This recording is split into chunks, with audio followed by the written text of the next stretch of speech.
నమస్కారం.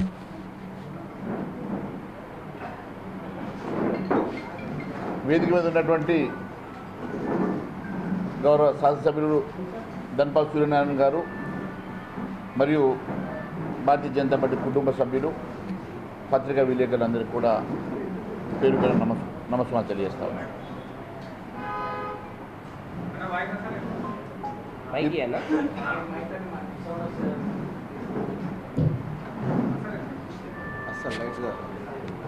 ఈరోజు భారతదేశంలో ప్రజాస్వామ్యాన్ని కూని చేసి ఎమర్జెన్సీ ద్వారా భారత రాజ్యాంగాన్ని అపహాస్యం చేసి 50 సంవత్సరాలు గడుస్తున్న సందర్భంగా దేశవ్యాప్తంగా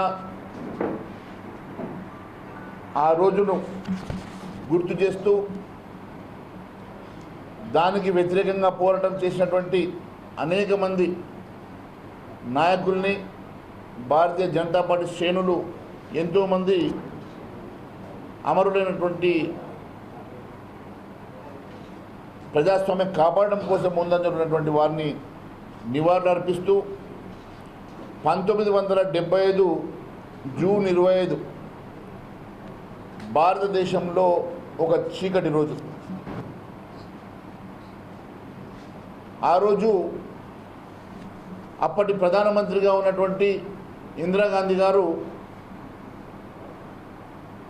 తన పదవిని కాపాడుకోవడం కోసం ప్రజాస్వామ్యాన్ని కూలి చేసినటువంటి సంగతి నేను గుర్తు చేస్తూ ఉన్నాను. మీకు తెలుసు, ఆ రోజు ఒక నియంతల గతంలో ఈ దేశాన్ని పాలించినటువంటి మొఘల్ రాజులు, బ్రిటిష్ పాలకుల్ని మించినటువంటి నియంతగా ఇందిరాగాంధీ ఆ రోజు బిహేవ్ చేసినటువంటి సంగతి మీకు తెలుసు.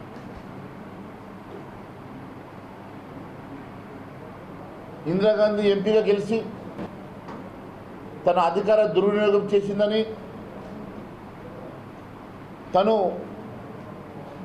తన ఎన్నిక చెల్లదని చెప్పి హైకోర్టు తీర్పునిస్తే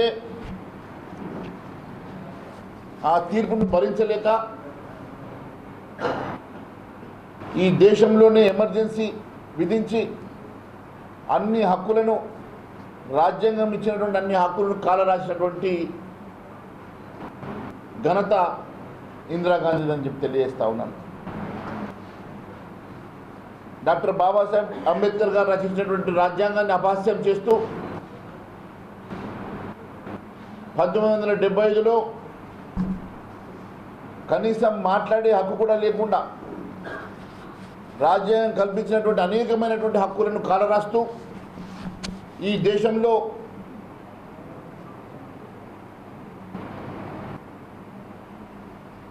ప్రజాస్వామ్యం అంటే 3 స్తంభాలు ఉన్నటువంటి అడ్మినిస్ట్రేషన్, లెజిస్లేషన్, జ్యుడిషియరీ, ఈ 3 స్తంభాలను కూల్చి ప్రజాస్వామ్యం కూని చేసినటువంటి సంగతి నేను గుర్తు చేస్తూ ఉన్నాను. పోనీ ఈ ఎమర్జెన్సీ ఈ దేశంలో ఏమైనా ఆపత్తు వచ్చిందనో, లేకుంటే ఈ దేశం ఏమైనా క్లిష్ట పరిస్థితులు ఉన్నదనో కాదు, కేవలం తన పదవి కాపాడుకోవడం కోసం, తన అధికారాన్ని కాపాడుకోవడం కోసం, తన ఈగోని కాపాడుకోవడం కోసం యావత్ దేశంలో ఎమర్జెన్సీ విధించి ఈ దేశంలో ఒక చీకటి రోజుని శాసించినటువంటి ఇందిరాగాంధీ చేసినటువంటి అనేకమైనటువంటి అంశాలు, యుద్ధం వలనో తిరుగుబాటు వలనో వచ్చేటువంటి ఇలాంటి ఆపత్తు కేవలం తన స్వార్థం కోసం ఈ ఎమర్జెన్సీని తీసుకొచ్చినటువంటి ఇందిరాగాంధీ పెట్టినటువంటి ఎమర్జెన్సీ నేటికి 50 సంవత్సరాలు పూర్తవుతా ఉన్నది. ఆ రోజు ఇదే ఎమర్జెన్సీలో గౌరవ వాజ్పేయి గారు, అద్వానీ గారు, అనేకమైనటువంటి మన భారతీయ జనతా పార్టీ నాయకులు కూడా జైలు పాలయ్యారు. మొన్ననే రాజ్నాథ్ సింగ్ గారు చెప్పారు, రాజ్నాథ్ సింగ్ గారు ఆ రోజు జైల్లో ఉంటే తన తల్లిదండ్రులు చనిపోతే కనీసం చివరి చూపులకు కూడా పంపకుండా నిరంకుశంగా వారిని జైల్లో ఉంచారన్న సంగతి కూడా మీకు తెలియజేస్తా ఉన్నాను. అలాంటి చీకటి రోజులు. ఎందుకంటే వాస్తవంగా కాంగ్రెస్ మనస్తత్వం కానీ కాంగ్రెస్ పాలనకు అదే దిక్కు ఈ రోజు కూడా అదే రకమైనటువంటి పాలన జరుగుతూ ఉన్నది. కాంగ్రెస్ పార్టీ ఏ రోజు కూడా ప్రజాస్వామ్యాన్ని కాపాడుకునే ప్రయత్నం చేయలేదు, గౌరవించేటువంటి ప్రయత్నం చేయలేదన్న సంగతి నేను తెలియజేస్తా ఉన్నాను. ఏ రాజ్యాంగం మీదనైతే ప్రమాణం చేసి ఆ రోజు ప్రధానమంత్రిగా ప్రమాణ స్వీకారం చేసిందో అదే రాజ్యాంగాన్ని అపహాస్యం చేసినటువంటి ఇందిరాగాంధీ యావత్ దేశంలో ఉన్నటువంటి ప్రశ్నించే నాయకులందరినీ జైల్లో బట్టి లక్షలాది మందిని జైలు పాలు చేసి అనేకమైనటువంటి కేసులతోటి చిత్రహింసలు చేసిన సంగతి కూడా నేను గుర్తు చేస్తూ ఉన్నాను. నేటికి కూడా కాంగ్రెస్ పాలిత ప్రాంతాల్లో ఇదే రకమైనటువంటి ప్రజాస్వామ్యాన్ని వారు కొనసాగిస్తూ ఉన్నారు. ఎందుకంటే ఎప్పుడైనా వారి నాయకత్వంలో ప్రజాస్వామ్యానికి విలువ ఉండదు, ప్రజాస్వామ్యాన్ని గౌరవించరు. ఈరోజు ఈ రాష్ట్రంలో ఏ రాష్ట్రంలో అయినా వారు పాలించేటువంటి రాష్ట్రాల్లో సామంతులు మాత్రమే పాలిస్తారు. వారు కేవలం ఢిల్లీకి మాత్రమే గులాములుగా పనిచేస్తారు.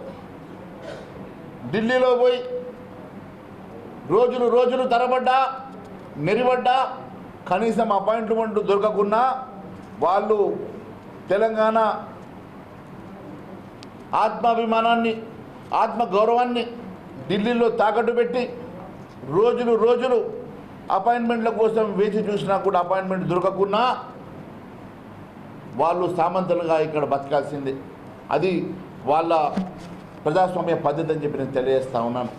మీరు ఒక్కసారి చూడండి, గతంలో మీసా వంటి క్రూరమైనటువంటి చట్టాల ద్వారా కూడా ప్రయోగించి ఎంతోమంది నాయకులను చిత్రహింసలు చేసినటువంటి కాంగ్రెస్ పాలన నేటికి కూడా అలాంటి పాలనే అన్ని వారి పాలించేటువంటి రాష్ట్రాల్లో కొనసాగుతున్న సంగతి నేను తెలియజేస్తా ఉన్నాను. ఎందుకంటే ఈ దేశంలో వాళ్ళు రాసిందే చట్టం, వాళ్ళు చేసిందే చట్టం అన్నట్టుగా కేవలం అబద్ధాల పునాదుల మీదనే తప్పుడు హామీలు ఇస్తూ ప్రజల్ని మోసం చేయడమే, ఇచ్చిన హామీలు నెరవేర్చకపోవడమే వారికి తెలిసిన ప్రజాస్వామ్యం. ఈరోజు మీరు ఒకసారి చూస్తే కాంగ్రెస్ విధానం ఎట్లుంటుందంటే family first, party second, nation last. అదే బీజేపీ విధానం నేషన్ ఫస్ట్, పార్టీ సెకండ్, పదవులు లాస్ట్, కుటుంబం లీస్ట్. వారిది కేవలం కుటుంబ పాలన. ఆ రోజు ఎమర్జెన్సీ నుంచి ఈ రోజు వరకు కూడా ఇందిరాగాంధీ తర్వాత వారి కుటుంబానికి ఒక ప్రత్యేక చట్టం ఉన్నట్టు, ప్రత్యేక రాజ్యాంగం ఉన్నట్టు వారి కుటుంబమే ఈరోజు కూడా ఇందిరాగాంధీ ఫిరోజ్ని పెళ్లి చేసుకున్నా, రాజీవ్ గాంధీ ఇటాలియన్ని పెళ్లి చేసుకున్నా, వీళ్ళందరూ కూడా ఆ ఫిరోజు ఇరాన్ దేశానికి చెందిన వాడైతే ఈమె సోనియా గాంధీ ఇటలీ. వీళ్ళ రాజ్యాంగము వీళ్ళ ఆలోచన ఎప్పుడు కూడా విదేశీ ఆలోచన, విదేశీ చట్టాలను గౌరవించినంత, విదేశీ ఆలోచన చేసినంత ఈ భారతదేశ సంస్కృతిని, భారతదేశ రాజ్యాంగాన్ని వీళ్ళు గౌరవించరు. ఈరోజు కూడా రాహుల్ గాంధీ, ప్రియాంక ధ్యాస అంతా వారి పూర్వీకులు చేసేటువంటి పూర్వీకుల మీద ఉన్నటువంటి అభిమానము, పూర్వీకులకు చెందినటువంటి ఇరాన్ ఇటలీ గురించి వారి ఆలోచన ఉంటుంది తప్ప ఈ దేశం మీద వారి ఆలోచన ఉండదు. ఇప్పటికీ ఏదో సాధించినట్టు, ఏదో చేసినట్లు ఇంకా ఇందిరాగాంధీ పేర్లు, రాజీవ్ గాంధీ పేర్లు పెట్టుకునే ప్రయత్నం చేస్తారు. కేంద్ర ప్రభుత్వం ఇచ్చేటువంటి ఇండ్లను కూడా ఇందిరమ్మ ఇండ్లను పెట్టుకుంటారు. ఏదో ఇందిరమ్మ సాధించినట్టు దేశాన్ని ఏమో పెంచి పోషించినట్ల. వీరి ఆలోచన విధానం అంతా కూడా విదేశీ ఆలోచన, ఇటలీ ఆలోచన, ఇరాన్ ఆలోచన తప్ప మరొకటి కాదు అని చెప్పి నేను తెలియజేస్తా ఉన్నాను. మీరు ఒక్కసారి ఆలోచిస్తే తెలంగాణలో గతంలో ఫామ్ హౌస్ పాలన చేస్తే ఈరోజు రేవంత్ రెడ్డి ఢిల్లీ టూరింగ్ సీఎంగా మారిండు. ఇప్పటి వరకు 46 సార్లు ఢిల్లీకి పోయి రాహుల్ గాంధీ అపాయింట్మెంట్ కోసం రోజులు నిలబెడుతున్న రాహుల్ గాంధీ అపాయింట్మెంట్ దొరకక తిరిగి వస్తున్నటువంటి ముఖ్యమంత్రి రేవంత్ రెడ్డి గారు తెలంగాణ ఆత్మాభిమానాన్ని, ఆత్మగౌరవాన్ని ఢిల్లీలో తాకట్టు పెడతా ఉన్నాడని చెప్పి తెలియజేస్తూ ఉన్నాను. ఒక సామంత లెక్క ఢిల్లీకి సామంత లెక్క మాత్రమే పనిచేస్తూ ఉన్నాడు. ఈరోజు తెలంగాణ అధికారం అంతా కూడా ఢిల్లీ చేతిలో రిమోట్ కంట్రోల్గా నడుస్తున్నది. ఈయనది పదవి తుమ్మితే ఊసిపోయే ముక్కులాగా ఏ క్షణం ఏ అపత్తు వస్తుందో అన్నట్టుగా ఉన్నన్ని రోజులు దొరికింది దొరికిన కాడికి, దోసింది దోసిన కాడికి అన్నట్టుగా ముఖ్యమంత్రి మంత్రుల పనితీరున్నది తప్ప ఈ రాష్ట్ర ప్రజల కోసం ఇచ్చిన హామీల గురించి, ఇచ్చిన 6 గ్యారెంటీల గురించి ఆలోచించేటువంటి విధి విధానమే ఈ రాష్ట్రంలో కరువైందన్న సంగతి నేను తెలియజేస్తా ఉన్నాను. పూర్తిగా ఈ రాష్ట్రాన్ని గత ప్రభుత్వం అప్పుల పాలు చేస్తే ఇంకా మూలిగే నక్క మీద కాయపడ్డట్టుగా ఈ పరిస్థితి ఇంకా దిగజారుతూ ఉన్నది తప్ప ఈ రాష్ట్రంలో ఆర్థిక పరిస్థితి కానీ, సామాజిక పరిస్థితి కానీ ఎక్కడ కూడా ఈ రాష్ట్రంలో మెరుగుపడే పరిస్థితులు కనబడతలేవు. రాష్ట్ర ప్రజలంతా కూడా ఈ రాష్ట్రంలో డబుల్ ఇంజన్ సర్కార్ వచ్చిన రోజే, భారతీయ జనతా పార్టీ అధికారంలో వచ్చిన రోజే మా బతుకులు బాగుపడతాయి అన్నట్టుగా భారతీయ జనతా పార్టీ వైపు చూస్తున్న సంగతి నేను ఒక్కసారి తెలియజేస్తా ఉన్నాను. ఈరోజు కేవలం దీపం ఉన్నప్పుడు ఇల్లు చక్కబెట్టుకునే ధోరణిలో ఈ రాష్ట్ర ముఖ్యమంత్రి మంత్రులు పనిచేస్తూ ఉన్నారు.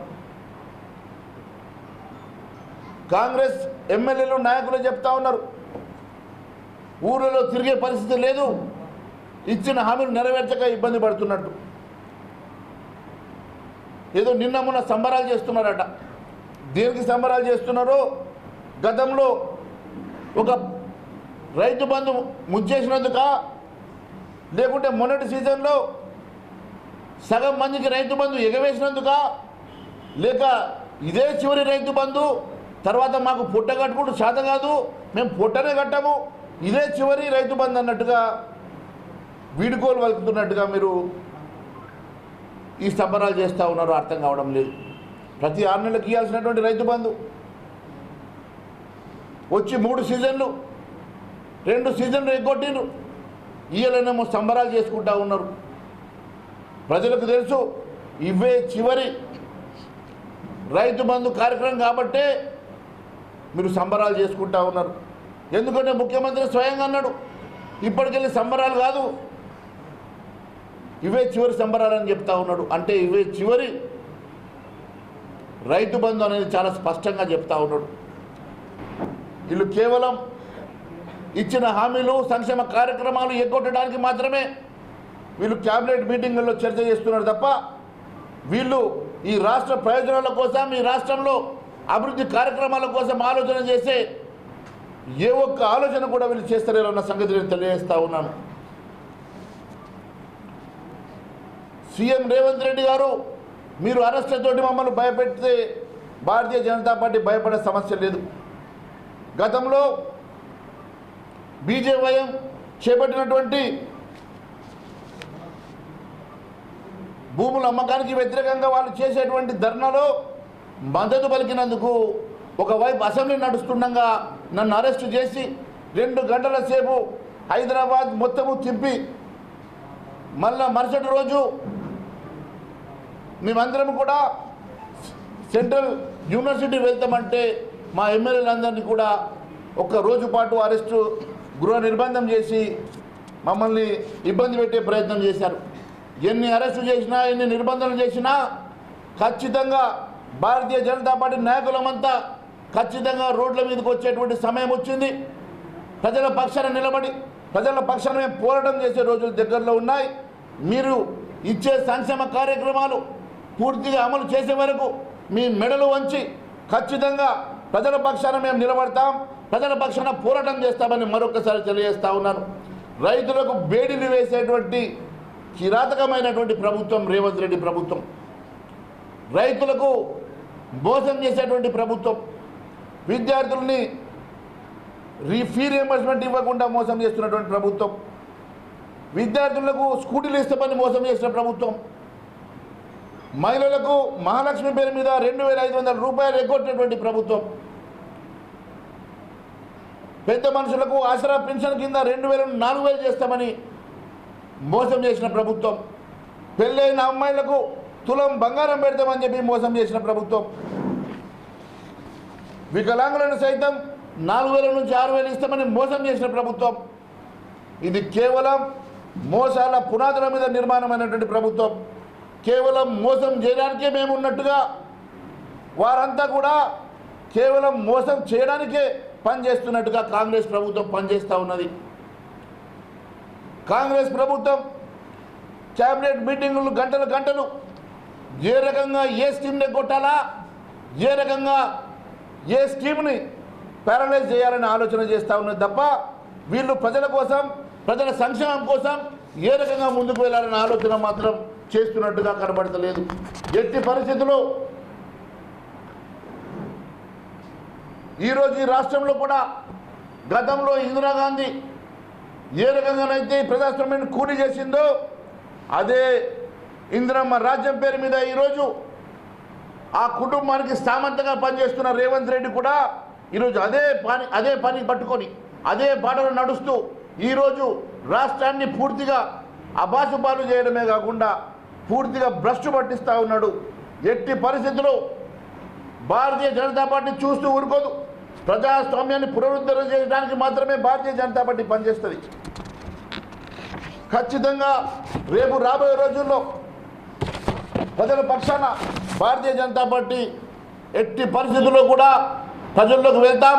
ప్రజల పక్షాన్ని నిలబడి పోరాటం చేసి ఈ ప్రభుత్వం ఇచ్చినటువంటి అన్ని సంక్షేమ కార్యక్రమం అమలు చేసే వరకు వారి మెడలు వంచి ప్రజల పక్షాన పోరాటం చేస్తారని మరొకసారి తెలియజేసుకుంటూ, అదే మాదిరిగా స్థానిక ఎంపీ గారు కూడా పసుపు బోర్డు కోసం ప్రయాసపడి కేంద్ర ప్రభుత్వాన్ని ఒప్పించి పసుపు బోర్డుని మంజూరు చేయించడమే కాకుండా దాన్ని నిజామాబాద్ కేంద్రంగా ఆఫీసుని స్థాపించడానికి స్వయంగా గౌరవనీయులు కేంద్ర మంత్రివర్యులు అమిత్ షా గారిని ఇక్కడికి ఇన్వైట్ చేయడం, 29వ తారీఖు రోజు వారు వచ్చి పసుపు బోర్డు కార్యాలయాన్ని ఇక్కడ ప్రారంభోత్సవం చేయడానికి వస్తున్న సందర్భంగా పెద్ద ఎత్తున రైతులు తరలి రావాల్సిందిగా కోరుకుంటూ, అదే మాదిరిగా ఆ రోజు బహిరంగ సభలో పెద్ద ఎత్తున అందరూ పాల్గొనాల్సిందిగా కోరుకుంటూ, మరి దాని మీద మొన్న చంద్రశేఖర్జీ గారు అదే మాదిరిగా అధ్యక్షుడు కిషన్ రెడ్డి గారు కూడా సమీక్ష చేశారు. ఎంపీ గారు కూడా పర్యవేక్షణ చేస్తూ ఉన్నారు. మేము ఎమ్మెల్యేలు అందరం కూడా ఖచ్చితంగా మరి పర్యవేక్షణ చేస్తూ సభను విజయవంతం చేయడానికి మేము కృషి చేస్తామని వారు పసుపు బోర్డు ఇనాగ్రేషన్కి వస్తున్న సందర్భంగా వారిని ఆహ్వానిస్తూ మరి అందరూ కూడా సభను విజయవంతం చేయాల్సిందిగా కోరుతూ ధన్యవాదాలు తెలియజేస్తా ఉన్నాను. జై శ్రీరామ్.